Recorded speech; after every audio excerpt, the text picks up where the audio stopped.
افغانستان میں جنگ کے دوران 12 سالہ گاما پاکستان آ گیا اور ساہیوال کے ایک گاؤں میں رہنے لگا، جہاں وہ گاؤں کے لوگوں کے کام کر دیتا اور وہ اسے کھانے کے لیے روٹی دے دیتے۔ پھر گامے نے کچرا اٹھانا شروع کر دیا اور گاؤں والوں کی مدد کرنے لگا، اور یوں اس کی عمر 30 سال ہو گئی اور لوگ چہمنگوئیاں کرنے لگے کہ اس کے پاس بہت مال ہے، اور پھر گاؤں والوں نے غیر قانونی افغانی کہہ کر اسے پکڑوا دیا تاکہ اس کا مال لوٹ سکیں۔ لیکن جب وہ گامے کے گھر گئے تو سامنے کا منظر دیکھ کر دھاڑے مار مار کر رونے لگے، کیونکہ گامے نے ابے او گامے کے بچے ادھر آ! دور کھڑے گاؤں کے چودھری نے گامے پٹھان کو آواز لگائی۔ 15 سالہ گاما بھاگتا ہوا چودھری کے پاس آیا تھا۔ جی صاحب جی۔ گاما حاضر ہے جی۔ مٹی سے اٹے کپڑے، کندھے پر ایک رومال ڈالے، وہ بڑے ادب سے گاؤں کے چودھری کے سامنے کھڑا ہوا تھا۔ چودھری نے بڑے اکڑ کر کہا، اندھا ہے کیا؟ نظر نہیں آتا؟ میرے جوتوں پر مٹی لگ گئی ہے، چل اسے صاف کر۔ گاما فٹافٹ سے کندھے پر رکھا رومال لے کر جوتے صاف کرنے لگا۔ چودھری نے حقارت سے اس 15 سالہ بچے کو دیکھا تھا، پھر اپنی جیب سے 100 کا نوٹ نکال کر اس پر پھینک دیا، جیسے کہ اس پر احسان کیا ہو۔ گامے پٹھان نے وہ پیسے پکڑے اور شکریہ صاحب جی کہتا ہوا جیب میں ڈال لیے۔ پورے گاؤں میں جب بھی کسی کو چھوٹے موٹے کام کروانے ہوتے، انہیں گاما پٹھان یاد آ جاتا۔ 15 سالہ وہ بچہ پورا دن گھن چکر بنا رہتا۔ کبھی کوئی اسے اپنے پاس بلا لیتا، کہتا کہ گندم توڑو تو تمہیں پیسے دوں گا۔ گاما پٹھان گندم توڑنے لگ جاتا۔ کبھی اسے عورتیں آواز دیتی کہ کنویں کا پانی بہت نیچے چلا گیا ہے، گامے ذرا رسی سے کھینچ کر ہمیں دے دے۔ گاما فوراً سے اس بات میں سر ہلاتا اور ان خواتین کے پاس چلا جاتا، پورے ڈول کو کھینچ کھینچ کر ہانپ جاتا۔ تمام عورتوں کے گھڑے بھرنے کے بعد وہ تو وہاں سے چلی جاتیں، لیکن گاما وہاں پر بری طرح سے ہانپ رہا ہوتا تھا۔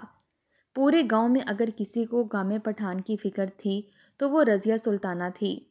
عمر میں وہ بھی گاما پٹھان کی طرح 15 سال کی تھی، لیکن تھی بڑی تیز ترار قسم کی۔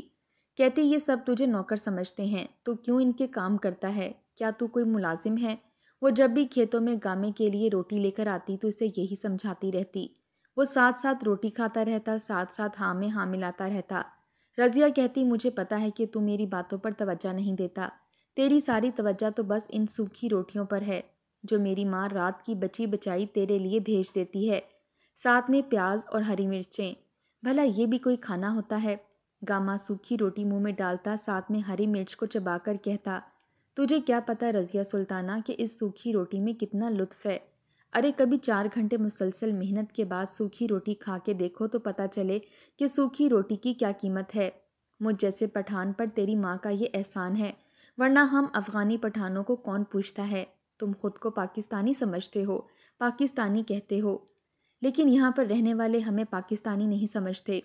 ہمارا دل تو پاکستان زندہ باد کے اب بھی نعرے لگاتا ہے۔ میں تو احسان مند ہوں تمہارے ابا کا۔ پتہ ہے 3 سال پہلے جب افغانستان میں جنگ ہوئی تھی تو بڑی مشکل سے چھپ چھپا کر میں پاکستان کے بارڈر پر پہنچا تھا۔ تمہارے ابا اس وقت فوجی تھے اور ان کی وہاں پر ڈیوٹی تھی۔ جیسے ہی میں پاکستان آنے لگا تو دوسرے فوجیوں نے مجھے گریبان سے پکڑ لیا اور مجھے مارنے لگے۔ تمہارے ابا نے آگے بڑھ کر مجھے بچایا تھا، کہنے لگے معصوم سا بچہ ہے، کیا تمہیں نظر آتا ہے کہ اس کے پاس کوئی بم یا پستول ہے؟ کیوں معصوم بچے پر ظلم کرتے ہو؟ یہ کہہ کے وہ مجھے اپنے ساتھ اس گاؤں میں لائے تھے۔ رضیہ سلطانہ اس کی بات بڑے غور سے سن رہی تھی۔ 15 سال کی عمر میں بھی وہ یہ بات نہیں بھولا تھا کہ اس پر کس کس نے کیا کیا احسان کیے تھے، بدلے میں اس نے سب کی کتنی خدمتیں کی تھیں، ان باتوں کو وہ اکثر بھول جاتا تھا۔ فوجی گاما پٹھان کو اپنے ساتھ تو لے آیا تھا، لیکن اس کی بیوی نے اسے گھر پر نہیں رکھا تھا۔ کہنے لگی میں اس افغانی کے بچے کو یہاں نہیں رکھوں گی، ان کے خون میں وفا نہیں ہوتی۔ سلطان نے اس کی بہت منت سماجت کی کہ چھوٹا سا بچہ ہے، تمہیں کیا کہے گا، گھر کے کچھ کام کاج کر دے گا، 2 وقت کی روٹی کھا لے گا۔ وہ کہنے لگی کہ میں 2 وقت کی روٹی اسے دے دوں گی، لیکن میرے گھر پر یہ نہیں رہے گا۔ ارے بچی جوان ہو رہی ہے، میں نہیں رکھوں گی اسے سلطان، تو جو مرضی کہہ لے۔ سلطان نے منت سماجت کی۔ رضیہ کی ماں کی نہ ہاں میں نہیں بدلی تھی۔ سلطان فوجی کا کوئی بھی بیٹا نہ تھا۔ اس نے تو سوچا تھا کہ گاما کو اپنا بیٹا بنائے گا اور تعلیم دلوا کر اسے فوجی بنائے گا، لیکن اول تو بیوی نے گھر میں رکھنے سے انکار کر دیا۔ گاؤں کا کوئی بھی شخص اسے اپنے گھر پر رکھنے کے لیے تیار نہ تھا۔ اس لیے اس نے سوچا کہ چلو گورنمنٹ کے اسکول میں ہی اس کی رہائش کا بندوبست کر دیتا ہوں اور وہیں اس کو داخلہ بھی دے دوں گا۔ لیکن جب اسکول کے پرنسپل کو یہ پتہ چلا کہ افغانی بچہ ہے، اسے اسکول میں داخل کرنے سے صاف انکار کر دیا اور یہ تک کہہ دیا کہ یہ ہمارے اسکول میں نہیں سو سکتا۔ سلطان فوجی تو بے حد پریشان ہو گیا تھا، لیکن گاما نے ہمت نہیں ہاری، کہنے لگا چاچا فکر نہ کرو، پٹھانوں کی جان بڑی سخت جان ہوتی ہے، میں یہیں کھیتوں میں سو کر گزارا کر لوں گا، بس چچی سے کہنا کہ روٹی دے دے، مجھے اور کچھ نہیں چاہیے۔ ہاں بدلے میں چاچا تو جو بھی کہے گا میں تیرے سارے کام کر دوں گا۔ سلطان فوجی تو بس تھوڑے دن کے لیے گاؤں آتا تھا اور واپس اپنے بارڈر پر ڈیوٹی دینے چلا جاتا۔ ہاں البتہ رضیہ سلطانہ کو گاؤں میں پٹھان سے بے حد ہمدردی تھی۔ اس کی اماں لاکھ اسے منع کرتی تھی، کوئی ضرورت نہیں اس کمی کمین کو کھانا دینے کی، لیکن رضیہ سلطانہ روزانہ اس کا کھانا کھیتوں میں لے کر جاتی تھی۔ جب تک وہ کھانا کھاتا رہتا وہ اسے سمجھاتی رہتی کہ یوں نوکریاں مت کیا کر، ڈھنگ کا کوئی کام کر، لیکن وہ بیچارہ اپنی عادت سے مجبور تھا۔ جہاں کبھی کسی کو مشکل میں دیکھتا فوراً سے اس کے پاس چلا جاتا، کبھی تو کوئی گاؤں والا اسے پیسے پکڑا دیتا تو کبھی بنا پیسوں کے ہی اس سے پورا دن محنت کرواتا رہتا اور وہ چپ چاپ گاما اس کے کام کرتا رہتا۔ گامے کو پڑھنے کا بہت شوق تھا، اس لیے رضیہ سلطانہ جب اسکول سے آتی تو اپنی پرانی کتابیں اسے پکڑا دیتی، تھوڑا تھوڑا اسے پڑھاتی بھی رہتی۔ بہت جلد ہی وہ اردو لکھنا سیکھ گیا تھا۔ رضیہ سے کہنے لگا کہ جب میں بڑا آدمی بن جاؤں گا نا تو پھر تجھے خط لکھا کروں گا، تو پڑھے گی نا میرا خط؟ گاما پٹھان کی آنکھوں میں عجیب سی چمک سی پیدا ہو جاتی تھی رضیہ کو دیکھ کر۔ رضیہ کہنے لگی تجھے کیا پتا مجھے کتنا انتظار ہے کہ تو بڑا آدمی بن جائے، تیرا اپنا گھر ہو۔ پھر ایک دم ہی اس نے گاما پٹھان کا ہاتھ پکڑ لیا، کہنے لگی گامے سچی سچی بتا، کیا تو میری خاطر محنت کر کے اپنا گھر بنائے گا نا؟ گاما تو یوں بکھلایا کہ جیسے آنکھیں جھپکنا بھول گیا ہو۔ اس کے میلے کچیلے ہاتھوں کو کب کسی نے پکڑنا پسند کیا تھا، لیکن رضیہ سلطانہ تو کچھ الگ ہی چیز تھی۔ بڑی بڑی نظروں سے دیکھ کر پوچھ رہی تھی، گامے کی آنکھوں میں موٹے موٹے آنسو چمکنے لگے تھے۔ اس نے اس بات میں سر ہلا دیا، کہنے لگا ہاں خوب محنت کرے گا تیرا گاما، گھر بھی بنائے گا، سارے گاؤں والے رشک کی نظروں سے دیکھیں گے گامے کو۔ رضیہ کو لگتا تھا کہ جیسے جو کچھ گاما کہہ رہا ہے ویسا ہی ہو بھی جائے گا، لیکن وقت کی مار بہت بری ہوتی ہے۔ جیسے جیسے وقت گزرنے لگا گاما پٹھان اور رضیہ سلطانہ کی محبت پروان چڑھنے لگی۔ وہ 17 سال کی ہوئی تو اماں نے سختی سے منع کر دیا کہ تم گامے کو کھانا دینے نہیں جاؤ گی، تمہاری چھوٹی بہن جایا کرے گی۔ جب رضیہ پر اس کی ماں نے سختی سے پابندی لگا دی تو پھر خطوں کا سلسلہ جاری ہو گیا۔ رضیہ روزانہ ایک خط لکھ کر اپنی بہن کے ہاتھ بھجوا دیتی اور گامے کو اس کے خط کا انتظار ہوتا تھا۔ وہ پہلے رضیہ سلطانہ کا خط پڑھتا اور پھر کھانا کھاتا، پھر اس کی بہن کو کہتا رانی 2 منٹ رک، میں خط کا جواب لکھ دوں، ورنہ رضیہ تیرا گلا دبا دے گی۔ وہ جانتا تھا کہ جب تک وہ خط کا جواب نہیں دے گا وہ اپنی بہن سے 100 بار پوچھے گی کہ گامے نے خط کا جواب بھیجا۔ 10 سالہ رانی ان کی محبت کی واحد گواہ تھی۔ گامے کو اردو لکھنا پڑھنا تو آ گئی تھی، مگر اس کے باوجود لکھنے میں کافی دشواری ہوتی تھی، کچھ لفظ آگے پیچھے بھی ہو جاتے، مگر اس کے باوجود رضیہ سلطانہ اس کے لفظوں کو سمجھ لیا کرتی۔ رانی جانتی تھی کہ دونوں کے درمیان کوئی تو ایسا رشتہ ہے جو کہ باقی گھر والوں سے مخفی رکھنا چاہیے۔ وہ گامے پٹھان کا خط لے کر آتی اور جیسے ہی گھر کے قریب پہنچتی تو فوراً اپنی چھوٹی سی چنری کے نیچے چھپا لیتی۔ کھانے کے برتن وہ یوں اپنے آگے کر کے رکھ دیتی کہ کسی کو بھی شک نہ ہو کہ اس کے نیچے کوئی کاغذ بھی موجود ہے۔ یوں وہ سب سے پہلے رضیہ سلطانہ کے کمرے میں جاتی جو کہ نہ جانے کب سے بیٹھی اس کا انتظار کر رہی ہوتی، اور پھر بہانے سے اس کے ہاتھ میں خط دیکھ کر فوراً برتن لیے کچن میں بھاگ جاتی۔ سلطانہ کو تو کب سے گامے کے خط کا انتظار ہوتا، وہ اس کے الفاظ پڑھ کر جیسے گلاب کی طرح کھل سی جاتی اور پھر اپنے دل کی بات خط لکھ کر اگلے روز دوبارہ اس کی جانب بھجوا دیا کرتی۔ اب بھی وہ گامے کو یہی بات کہا کرتی تھی کہ گامے تو کب تک لوگوں کے کام مفت میں کرتا رہے گا؟ پہلے تو چلو تو چھوٹا تھا، کام کر لیتا تھا، لیکن اب تو بڑا ہو گیا ہے، کل کو ہماری شادی ہونی ہے تو تیرا اپنا گھر بار بھی تو ہونا چاہیے نا، یا پھر مجھے بھی اپنے ساتھ کھیتوں میں ہی رکھے گا؟ تو جانتا تو ہے کہ ہم جہاں رہتے ہیں وہاں پر لڑکوں سے زیادہ لڑکیوں کی شادی کی جلدی ہوتی ہے، جیسے ہی لڑکیوں کی شناختی کارڈ بنے اگلے ہفتے یہ لوگ نکاح کا دن رکھ دیتے ہیں۔ مجھے تو یہ ڈر ہے کہ کہیں گھر والے مجھے تجھ سے جدا ہی نہ کر دیں۔ یہ پڑھ کر تو گاما بھی پریشان ہو جاتا۔ اس کے پاس کوئی ڈگری نہ تھی اور نہ ہی تعلیم تھی جو وہ کہیں نوکری کر سکتا۔ وہ اب بھی یوں ہی گاؤں والوں کے کام آ رہا تھا، مگر وہ لوگ جو معاوضہ دیتے اس سے بامشکل ہی اس کے پاس اتنے پیسے جمع ہو پاتے تھے کہ وہ اپنے لیے صرف ضرورت کا سامان خرید پاتا۔ اب تک وہ یوں ہی ایک جھونپڑے کا چھت ڈالے ایک درخت کے سائے کے نیچے رہ رہا تھا۔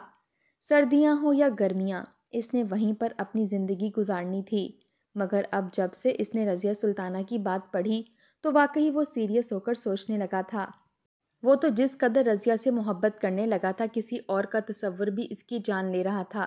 وہ گاؤں میں ہی کام ڈھونڈنے لگا، یہاں تک کہ چودھری کے پاس بھی جا کر بولا کہ چودھری صاحب مجھے اپنے پاس ملازم رکھ لو، یا پھر اپنے ڈیرے پر اپنی بھینسوں کی دیکھ بھال کے لیے رکھ لو، یا پھر شہر اپنا سامان لینے کے لیے بھیج دو، میں تمہارا کام کر دیا کروں گا، بھلے مجھے ماہانہ تنخواہ پر رکھ لینا۔ چودھری کو ملازموں کی ضرورت تھی، مگر جب اس نے ایک افغانی پٹھان کے منہ سے یہ سب سنا تو انتہائی حقارت سے زمین پر تھوک کر کہنے لگا، تیری اتنی اوقات ہے جو تو میرا ملازم بنے؟ ہم کسی کمی کمین کو اپنا ملازم نہیں رکھتے، سمجھا؟ ہمارے ہاں ملازم بھی خاندانی ہوتے ہیں، پنجابی ہوتے ہیں، نہ کہ تیرے جیسے بھاگے ہوئے افغانی دہشت گرد۔ میں تجھے یہاں رکھ لوں اور کل کو تو میرا سامان ہی بیچ کھائے۔ یہ سن کر تو گاما پٹھان کو بہت غصہ آیا تھا، دل بھی ٹوٹا تھا۔ کئی سالوں سے وہ اس گاؤں میں رہ رہا تھا، بھاگ بھاگ کر ہر ایک کا کام کر رہا تھا، اس کے باوجود یہ لوگ نہ جانے کیوں اس پر شک کیا کرتے تھے۔ وہ تو الٹا دل سے ان سب کو اپنا خاندان سمجھتا تھا، ان سے اتنی ہی محبت کرتا جتنا کہ خاندان سے کی جاتی ہو۔ گاما پٹھان خاموشی سے وہاں سے نکل آیا، مگر اس نے ہمت نہ ہاری۔ وہ گاؤں سے باہر بھی جا کر اپنے لیے کوئی ایسا کام ڈھونڈنے لگا جس سے اسے معاوضہ مل سکے۔ ایک روز جو خط رانی کے ہاتھوں ملا، اس نے تو اس کی سانسیں تک روک کر رکھ دی تھیں۔ کتنی ہی دیر وہ آنکھیں میچ کر دوبارہ کھول کر وہ الفاظ پڑھتا رہا، بار بار ان الفاظ پر انگلی پھیرتا اور پھر رانی کا چہرہ دیکھتا، کہنے لگتا، کیا بات ہے؟ کیا یہ بات مذاق میں لکھی ہے؟ سلطانہ مذاق کر رہی ہے نا؟ صرف مجھے کام پر لگوانے کے لیے؟ رانی معصومیت سے گامے کا چہرہ دیکھنے لگی، کہنے لگی کہ بھائی اب مجھے کیا پتا ہوگا کہ اس نے خط میں کیا لکھا ہے؟ آپ مجھے کچھ بتاؤ گے تو میں کچھ کروں گی نا۔ گاما پٹھان اسے کچھ بتاتا اس سے پہلے ہی رانی خود ہی بول کر کہنے لگی، بھیا تم میری آپا سے شادی کیوں نہیں کر لیتے؟ جانتے ہو کل گاؤں کے منشی کے بیٹے کا رشتہ میری آپا کے لیے آیا تھا، وہ لوگ اتنے بڑے بڑے ٹوکرے مٹھائی کے لے کر ہمارے ہاں آئے تھے۔ ابا تو گھر نہیں تھا، مگر اماں نے کہا کہ میں ابا کے آنے کے بعد ہی فیصلہ سناؤں گی۔ جب سے آپا کو یہ پتہ چلا ہے وہ رو رو کر ہلکان ہو رہی ہیں۔ رات کو بھی وہ یوں ہی تکیے پر سر رکھے بیٹھی روتی رہیں۔ اسے تو بخار ہو چکا ہے، اماں آج ہی اسے حکیم کے پاس لے کر جانے والی ہیں۔ اس نے جب یہ خط لکھا تھا تب بھی وہ بہت رو رہی تھی، بار بار اس کے آنسو اس خط پر گر رہے تھے۔ گامے کے وجود میں تو کرنٹ سا دوڑا تھا۔ اس نے ایک نظر خط پر ڈالی، وہ کئی جگہ سے اکڑا ہوا تھا، صاف ظاہر تھا کہ اس پر آنسو ہیں، مگر وہ تو سمجھ رہا تھا کہ شاید یہ پانی گرنے سے ہیں، مگر یہ تو رضیہ سلطانہ کے آنسو تھے۔ اس کی آنکھوں سے تو بے ساختہ آنسو جاری ہو چکے تھے۔ فوراً اس نے خط کا جواب لکھا اور رضیہ سلطانہ سے کہنے لگا کہ تم فکر مت کرو، میں کسی کو بھی تم تک پہنچنے ہی نہیں دوں گا۔ تمہاری شادی ہوگی تو صرف اور صرف مجھ سے اور کسی سے نہیں، میں آج ہی تمہارے گھر رشتہ لے کر آؤں گا۔ یہ خط جب رضیہ سلطانہ نے پڑھا تو اسے کچھ ڈھارس ملی تھی، اسے یہ امید جاگی کہ اب گاما ضرور کچھ کر لے گا۔ اتفاق سے اسی شام فوجی سلطان بھی گاؤں آ چکا تھا۔ جیسے ہی گاما نے دیکھا کہ فوجی سلطان گاؤں میں آ چکا ہے تو اس نے بڑی ہی ہمت جمع کر کے کئی سالوں بعد اس کے گھر میں قدم رکھا۔ رضیہ کی ماں تو ماتھے پر بل ڈال چکی تھی، کہنے لگی کہ یہ کیوں ہمارے گھر میں آ چکا ہے؟ یہ بات اس نے تنہائی میں سلطان کے ساتھ کی تھی تو سلطان کہنے لگا کہ مجھ سے ملنے آیا ہے، کوئی بات کرنی ہوگی، تمہیں کیوں پریشانی ہو رہی ہے؟ بہرحال وہ ناک سکیڑتی ہوئی وہاں سے چلی گئی اور گاما بیٹھک میں آ کر بیٹھ گیا۔ سلطان اسے ادھر ادھر کی باتیں کرنے لگا تو کچھ ہی دیر بعد گاما مطلب پر آیا اور کہنے لگا کہ چاچا میں رضیہ سے نکاح کرنا چاہتا ہوں۔ یہ سن کر تو ایک پل کو سلطان ٹھٹکا، کتنی دیر وہ کچھ بول نہ پایا۔ دل ہی دل میں وہ خوش بھی ہوا تھا، اسے تو کب سے گاما پسند تھا، بیٹا نہ صحیح داماد تو بنا سکتا تھا۔ اس نے تو ایک ہی لمحے میں یہ بھی سوچ لیا کہ وہ اپنی اس بڑی سی حویلی میں ہی ایک پورشن بنا دے گا اور وہاں پر اپنی رضیہ اور گامے کو رکھے گا اور گامے کو اچھی جگہ نوکری لگوا دے گا اور دونوں خوشحال زندگی گزاریں گے۔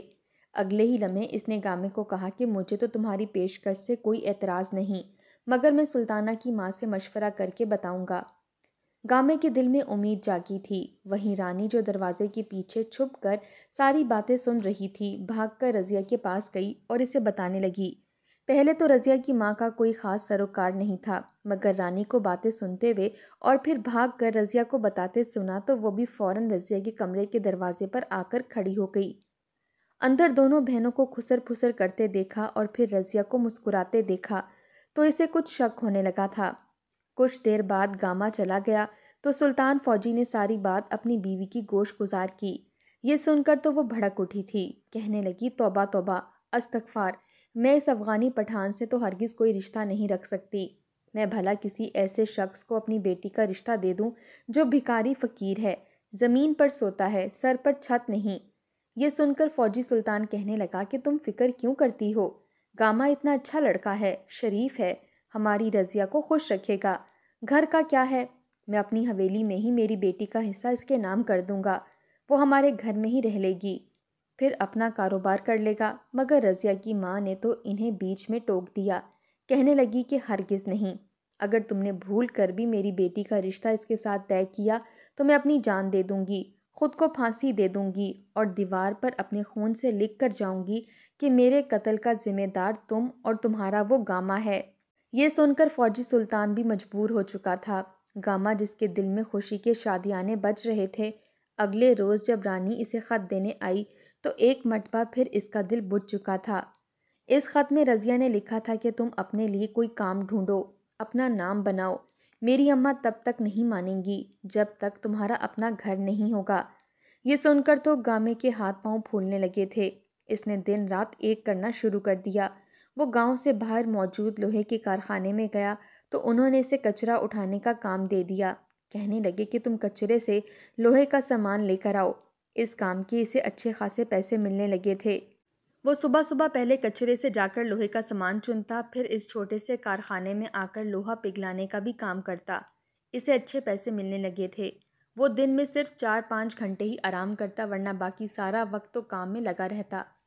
فوجی سلطان نے گاما پٹھان کو چند ماہ کی مہلت دی تھی کہ تم چاہے کرائے پر ہی صحیح، مگر گھر لے کر رضیہ کی ماں کو مطمئن کر دو، تاکہ مجھے بھی پتا ہو کہ میری بیٹی کی سر پر چھت موجود ہے۔ گاما پٹھان تو دن رات محنت کر رہا تھا، وہیں دوسری جانب رضیہ تو اس کے لیے ہر وقت دعا گو تھی۔ جانتی تھی کہ گاما پٹھان جتنی بھی سختیاں جھیل رہا ہے وہ صرف اور صرف اس کی وجہ سے ہے، جبکہ وہیں ماں نے تو خطوں کے تمام تر سلسلے بند کر دیے تھے۔ اس نے رانی کو بھی اس روز بہت مارا تھا۔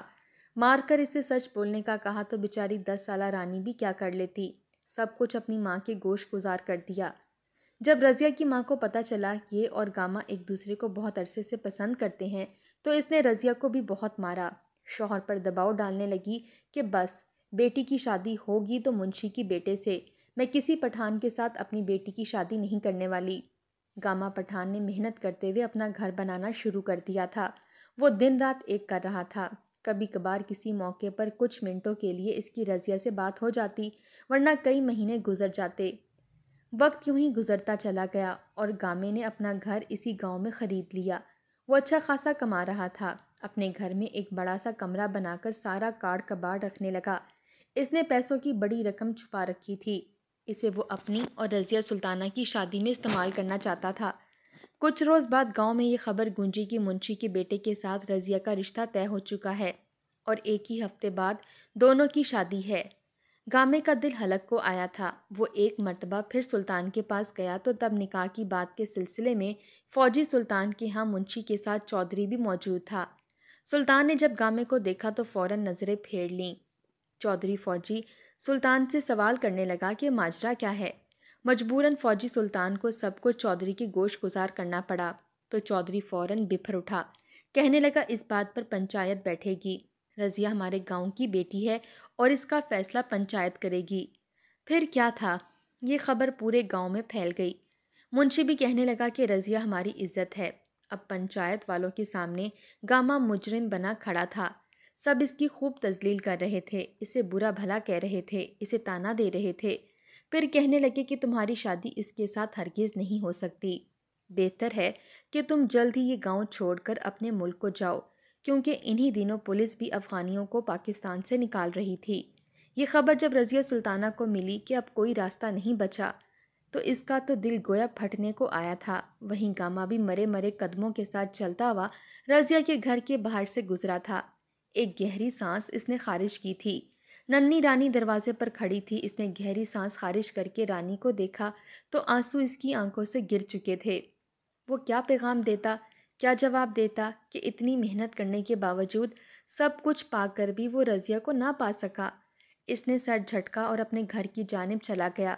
اگلے روز رضیہ سلطانہ اور منشی کے بیٹے کی شادی تھی۔ جیسے ہی نکاح خواہ وہاں آیا اور ایجاب و قبول کروانے لگا تو گھونگھٹ میں بیٹھی رضیہ پیچھے کو گر گئی۔ ہر سو کہرام سا مچ چکا تھا۔ فوراً رضیہ کو سرکاری ہسپتال لے جایا گیا مگر تب تک وہ دم توڑ چکی تھی۔ ڈاکٹر کا کہنا تھا کہ رضیہ سلطانہ نے زہر کھایا ہے۔ فوجی سلطان کو تو وہیں دل کا دورہ پڑ چکا تھا، جبکہ رضیہ کی ماں تو سینہ پیٹتے ہوئے دھاڑے مار مار کر رونے لگی کہ یہ اس سے کیسے غلطی ہو گئی۔ وہیں گاؤں والے مزید بپھر چکے تھے، کہنے لگے کہ یہ سب کچھ اس گامے پٹھان کی غلطی ہے۔ انہوں نے پولیس کو اطلاع دی کہ وہ گاما پٹھان کو پکڑے اور اس کی ساری جائیداد کو ضبط کر لے۔ پولیس کے ساتھ گاؤں والے بھی گاما پٹھان کے گھر کے اندر داخل ہوئے تھے۔ گھر بالکل ویران پڑا تھا۔ جب اس کا کمرہ کھولا گیا تو وہ کمرے کے بیچ میں بے سدھ پڑا تھا۔ پولیس افسر نے جب اس کی نبض چیک کی تو اس کی سانسیں رک چکی تھیں۔ گامے نے بھی زہر کھا لیا تھا۔ اس کے اس کمرے میں بہت سارے پیسے پڑے تھے جو اس نے اپنی اور رضیہ کی شادی کے لیے جوڑے تھے، جبکہ گامے کے پاس فرش پر اور اس کے ہاتھ میں کئی بوسیدہ خط موجود تھے جو لڑکپن سے لے کر جوانی تک رضیہ سلطانہ نے اسے لکھے تھے۔